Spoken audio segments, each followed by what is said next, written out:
Calamitous Ambition. The Striver Culture is Killing Your Soul by Stephen Stone. This essay will not be filled with peer-reviewed citations or harken back to thinkers of a bygone age in order to try to legitimize its message. Those things are important in their time and place. This essay will make the case that we all know to be true, if only we can throw aside the dogmas of our own era for a few minutes and trust ourselves to believe that which we know to be inherently true. Were most of us really made to exist in a high-stakes struggle for happiness?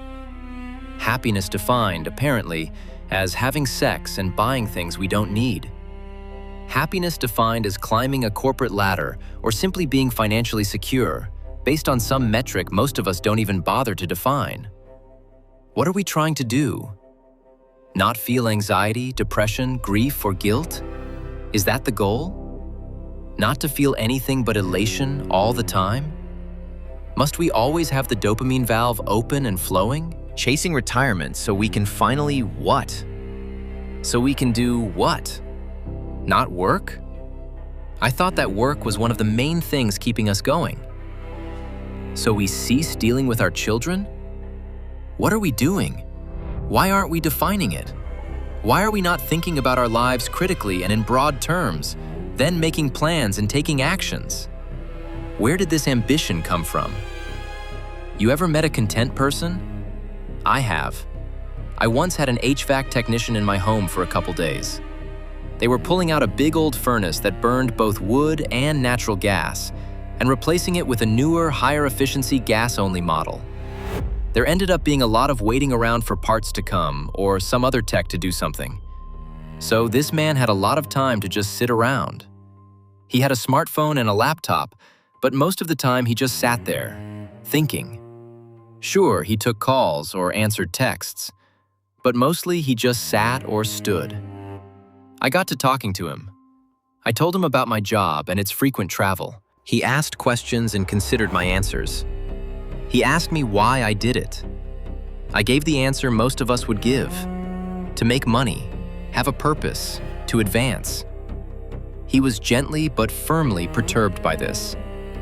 He went on to explain that he has no real problem providing a house in a decent neighborhood, an education and food on the table for his family. We got pretty chummy, and I eventually admitted that I was chasing money. I like making money and building wealth. His response was straightforward. At what cost?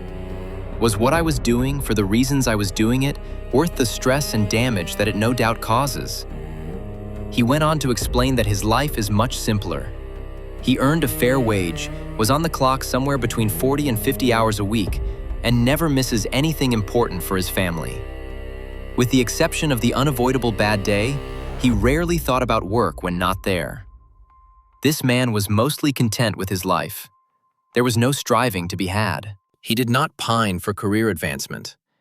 He pined for a life well lived, and in his mind, career advancement and outsized sums of money had almost nothing to do with it. You could sense this in everything he did and said, in his very way of being. I found myself feeling his peace. This was not some new age mindfulness zealot. This was a guy wearing Carhartt pants and a hooded sweatshirt. He simply was who he was, and liked it that way. Clearly, what this man had was a clear conscience, not in the sense that what I do is unethical, or any better or worse than what he did, but in the sense of what it means to each of us, individually. I've come to the conclusion that while I strove for endless advancement, while simultaneously captaining a rudderless boat to Treasure Island, with no map, he rowed a boat out to the fishing hole that has been producing for all of recorded history, caught enough to feed his family with some to spare for the market, and rowed home again. Bills get paid, 401k grows, and the only difference between retirement and working life will be a different phase of living a life that is already functioning just fine. Should we all be like the content HVAC technician? No, we shouldn't.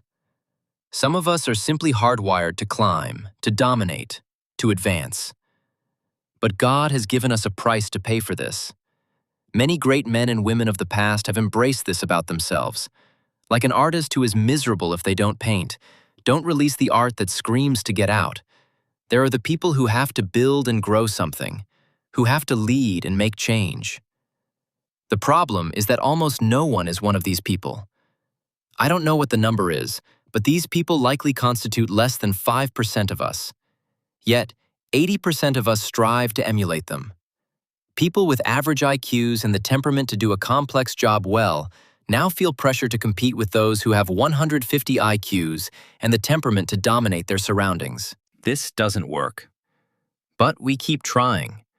The entire educational system, from kindergarten to college, has morphed to take virtually everyone and make them pretend to be this. Many have called the end result of this phenomenon elite overproduction, which I suppose is a good way of saying it. It explains many of the utterly idiotic things we see in our culture. We're making a horde of empty suits, endless armies of regular people programmed to strive, not to strive to be a good parent or a generous member of the community. No, they are programmed to strive for consumerist trophies and titles. The middle-class striver is not a concept of my imagination. Others have identified them as well. Very rare are pockets of people for which material striving is not the main goal of life. Do well in school. Get a bachelor's degree, maybe a master's. Get a job at a big corporation. Climb the ladder. Retire. Go on permanent vacation. Don't think about death. While I suspect most people don't plan it out this plainly, it is clearly the map most of us are following. Striving for career success and wealth accumulation are the framework of the average American life. Where has this ambition gotten us? Everyone must be an educated striver now. Many may argue that this is a good thing. An educated populace working diligently to advance themselves will result in a prosperous society, right? By some measures, the answer is yes, it will, for a time. The world is only now living in a time where this system of mass college-educated strivers is having an impact. How's it going? Strivers have money. I guess that's good. Strivers are increasingly secular. That's bad to me, good to others. Strivers are having less kids. Most would probably agree that's bad. It's time to admit that this ambition has been and will continue to be calamitous for Western civilization. In real economic terms, and more importantly, spiritually and psychologically, for those who are not hardwired strivers and builders, this mode of being is soul-crushing. Endless Zoom calls and emails, structured performance reviews, and meaningless outcomes. Unless you are truly animated by the climbing and advancement, the result is apocalyptic. If we took the HVAC man and instead made him strive in a megacorp, do you think he would be so content? I don't. Likely, this man grew up in an environment where there was nothing wrong with being what he is. In fact, it may be seen as success, but those environments are ever shrinking. The reality is that the vast majority of people being work-obsessed and deriving most of their meaning from it is a nightmare. But they do it, and they can't figure out why they're miserable.